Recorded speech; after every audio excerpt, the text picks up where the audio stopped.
There is a shift. ತುಂಬ ಜನ ಮನೆ ಅಪಾರ್ಟ್ಮೆಂಟ್ ಅಂತ ಹೋಗೋದಕ್ಕಿಂತ they are looking at liquid assets. ಇಷ್ಟು ಜನ ಬಂದಿದ್ದಾರೆ ಬೆಂಗಳೂರು, ಇನ್ಫ್ಲಕ್ಸ್ ಆಫ್ ಪಾಪ್ಯುಲೇಷನ್ ಅಂದರೆ where are they going to stay? Basically ಗೋಲ್ಡ್ಗೆ ಸ್ಟೆಬಿಲಿಟಿ, ಲಿಕ್ವಿಡಿಟಿ, ಸ್ಟ್ರೆಂಗ್ತ್ ಆದರೆ ವೀಕ್ನೆಸ್ ಇಸ್ ಲಿಮಿಟೆಡ್ ಗ್ರೋತ್. ಲ್ಯಾಂಡ್ಗೆ strength is appreciation and legacy, but it needs protection. When we come across people, ಅವ್ರು ಕೇಳೋದು ಏನಂದರೆ ಎಷ್ಟು ದುಡ್ಡು ಮಾಡ್ಬೋದು ನಾನು ಇದರಲ್ಲಿ ಇನ್ವೆಸ್ಟ್ ಮಾಡಿದರೆ ಅಂತ. That is not the first question. ದುಡ್ಡು ಮಾಡ್ತೀರಾ, ದುಡ್ಡು ಎಲ್ಲೂ ಹೋಗ್ತಾ ಇಲ್ಲ. ಸದ್ಯದ ಹೈ ಗ್ರೋತ್ ಕಾರಿಡಾರ್ಸು ಬೆಂಗಳೂರಲ್ಲಿ ಯಾವ್ಯಾವುದು? ಸೆಕೆಂಡ್ ಹೋಮ್ಸ್ ಅಂತ ಒಂದು ವರ್ಟಿಕಲ್ ಇದೆ. ಸೊ ಅದು gaining too much popularity in India right now. Yes ಎಷ್ಟು ಕೆಲಸ ಆಗುತ್ತೆ ನಿಮಗೆ ಮೇಂಟೆನೆನ್ಸ್ ಆಫ್ ಲ್ಯಾಂಡ್. ಅದು ಇಟ್ಸ್ ನಾಟ್ ಓನ್ಲಿ ಬೈಯಿಂಗ್, ಅದನ್ನ ಲ್ಯಾಂಡ್ ಬ್ಯಾಂಕ್ ಮಾಡ್ತೀನಿ ಆಮೇಲೆ ಸೆಲ್ ಮಾಡ್ತೀನಿ. It is not that.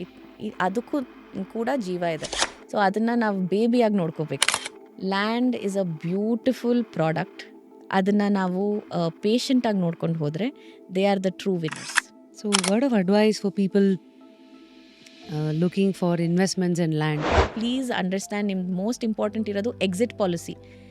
ನಿಮಗೆ 3 ವರ್ಷ ಆದಮೇಲೆ ನೀವು ಎಕ್ಸಿಟ್ ಆಗಬೇಕು. ಇದನ್ನು ನಿಮಗೆ ಎಕ್ಸಿಟ್ ಕ್ಲಾಸ್ ಏನಂತ ನೀವು ಫಸ್ಟ್ ಡೇನೇ ಕೇಳಬೇಕು. ನೀವು ಫುಲ್ ವಿಡಿಯೋನ ನೋಡಿ ಆನ್ ರ್ಯಾಪಿಡ್ ರಾಶ್ಮೀಸ್ ಯೂಟ್ಯೂಬ್ ಚಾನಲ್.